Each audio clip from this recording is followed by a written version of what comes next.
Hi everyone, and welcome to the Baby Bunting live series. Tonight is series 2 and it is our first episode.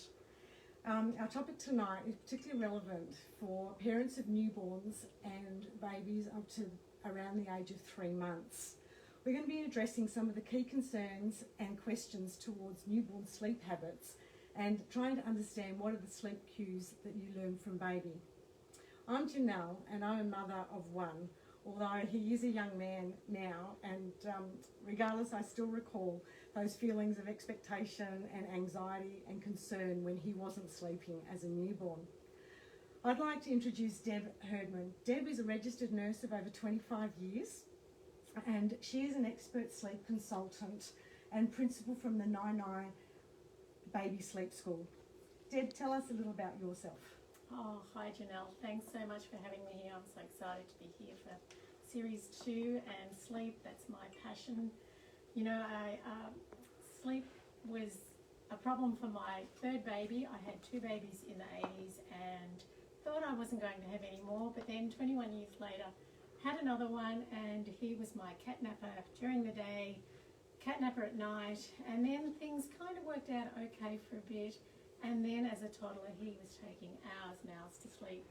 I really had tried everything, didn't know how to resolve the situation. Some of the techniques didn't sit well with my parenting philosophy. And I thought, well, there has to be a solution. And fortunately, I came across the solution, and that led me into helping parents all around the world with sleep and developing the Nigh Baby Sleep School. Fantastic, Deborah, and I know that we'll cover off a lot of those issues later on tonight. But firstly, just for those who are watching, please feel free to put any comments or questions that you may have into the comment box, and Deb will answer these towards the end of our session tonight. So Deb, we know that newborns clearly need their sleep, and we bring them home from the hospital, and their sleep patterns can be really irregular, and we're very challenged and very exhausted. So what's normal and what isn't? Maybe perhaps what isn't normal for a newborn? That's a great question, Janelle. We all think that we should be able to manage a tiny baby that's so big when, often we're managing lots of people in our normal daily lives. And, why couldn't you imagine this little person here could have so many problems? Normal? Well, is there a normal? We know that some babies come home from hospital and from day one they're sleep and feed and sleep and feed, and people will say, well, you've got the perfect baby, and that's great, but things do change. And sometimes parents will come home and right from birth their babies are unsettled. They feed and then they won't go to sleep, and parents are at their wits really trying to find a solution. And in that time they're exhausted and trying to manage a baby that they just don't know what technology or what methods to use to help them sleep better. It can take 6 to 8 weeks, very, very quickly in the early days, to even find a routine or to establish themselves. All babies are unique, and sleep patterns will be different. Can you help us to understand, for the parents, what can they do to ensure baby is actually comfortable in the beginning? Yeah, you're right. It can take up to 6 to 8 weeks for babies to kind of sort themselves out and get into some sort of a pattern. But I want parents to know that even though it might take that amount of time for your baby to settle and sleep better, don't suffer in that time. There are things that you can do to help your baby be calmer and sleep, and certainly help your anxiety and improve your confidence as a parent. So one of the things, or 3 of the things really, that I like to say to parents is, look at physically what's going on with your baby. So babies that are not going to settle, do they need a feed? Have they had enough to eat? Are they healthy? Are they growing? Are they doing all those things that you would expect your baby to be doing? Is their environment okay? Are they comfortable? Are they sleeping safely? That's a really important thing that you want your baby to be following. You should be following all of the SIDS rules. Are the clothing that your baby wearing, is it natural? Because it's really important to have your baby in natural clothes. They don't manage their temperatures well as little babies, so they can overheat easily and feel cold easily as well. Also, emotions. This is a really big thing that a lot of parents miss out on even recognising. You know, what sort of a pregnancy did you have? Were you very stressed during your pregnancy? Because research now shows that babies that have had in utero a lot of associations with cortisol, and those stress hormones can affect them when they're born. So also stressed parents can also make babies stressed, and these are the things that you really need to address in order to help your baby sleep. And so, Deb, one of the tips I've also heard of is about babies being wrapped. So is that something you're going to take us through a little bit later? Yeah, I'd love to take you through that later, because often parents mistake those babies' first jerky movements when neurologically they're not well developed, so they can't control where they're putting their limbs, and they'll often fight. The parents will wrap them and they're doing this, and they'll go, oh, my baby just hates being wrapped. But wrapping is just one of those tools that is really fantastic for new babies and even older babies, so it's one of those things that you should revisit. Okay, and we're going to have a look at that a little bit later? We are going to show you baby Gary, and we're going to wrap him. And so the tip that you've just given us there, is there a good way for parents to remember? Because at this period of time, parents are sleep deprived, everyone's learning, getting to know the baby. What are some tips that how would you think that they could remember these cues? You know, I think it's always a good idea to have a bit of a checklist. So when you're trying to settle your baby, go through and, has your baby fed well?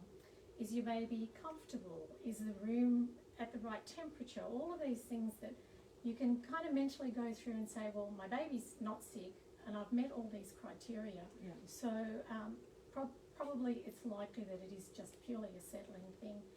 And if you've had your baby and it's fed well, within under 2 hours, try not to feed your baby again, because that often sets your baby up into some of the things that we're going to talk about later. Yes, certainly some things that I will learn. I should have learnt then. So coming to sleep again. So adults generally need 7 to 8 hours. That's sort of the norm that we all hear of. But how much sleep does a newborn actually need?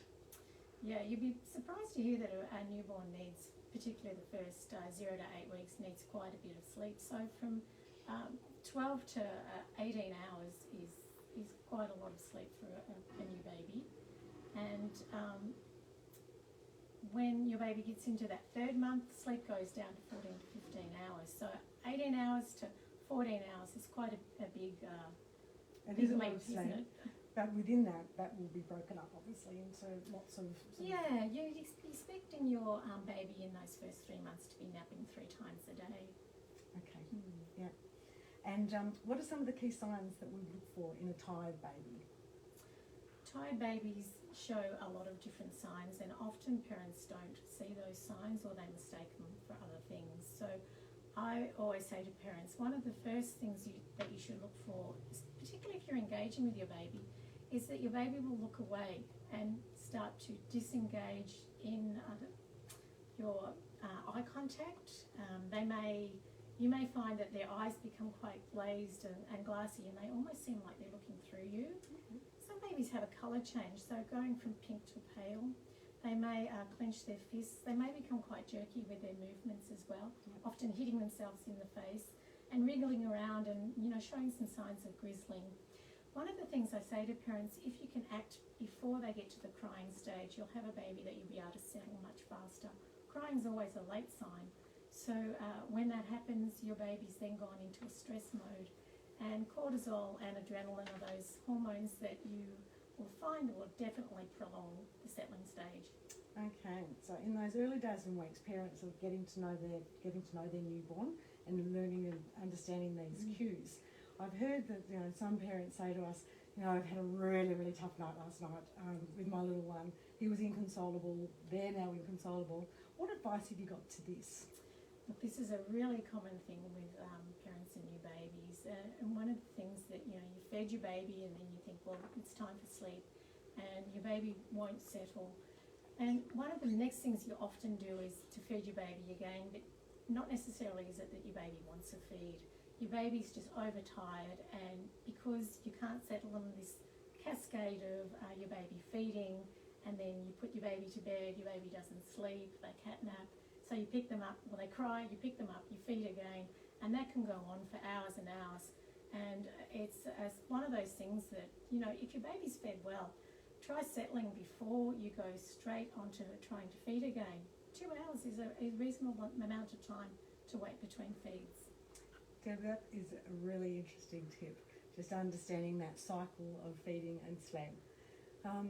You know, we're looking for some techniques for settling baby. I mean, crying is really tough to handle for parents, especially when they're so physically tired and they're becoming mentally exhausted. And this can happen within the first days and certainly the first weeks of bringing a newborn home.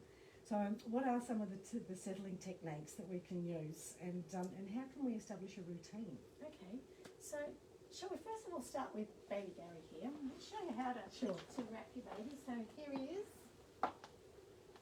So in utero, this is the position that your baby's going to be in, okay? They're not going to be lying like this in utero or spread out. Often parents will find that, you know, they'll attempt to wrap their baby and their baby's wriggling and moving around, and they'll think, well, my baby doesn't like wrapping. So we always recommend arms over here, over the chest. Your baby's very likely to have his legs up here anyway because he's young and he hasn't unfolded, as we say. So tuck him in. The wrap, this is a nice muslin wrap that baby Bunting have. Nice and firm, but not too tight. I'm bringing this lower end over so baby feels quite snug, and if there's too much length here, you can bring that down and fold it over and baby like this. So now baby feels snug. One of the things that you shouldn't be doing is leaving your baby in any position other than their back, but you can settle your baby and pat them like this, it's fine. And then when baby's settled, turn your baby back onto their backs. That's babies often settle quite well with that. I always suggest to parents that, you know, if you find you're quite anxious, it's likely that your baby's not going to settle well because they feed off your emotions. And you know that often if you hand your baby over to somebody that's calmer, your baby settles straight away. And that's purely because, you know, they're feeding off those emotions. Also, I use music as part of my system, and I find that this is a great stage to introduce some lullaby music to your baby when you're at this wrapping and settling stage. Okay. And it may seem obvious, but why is it so important for babies to get their sleep? You know, this is a time of absolute phenomenal growth, both in your baby's brain and, well, physically.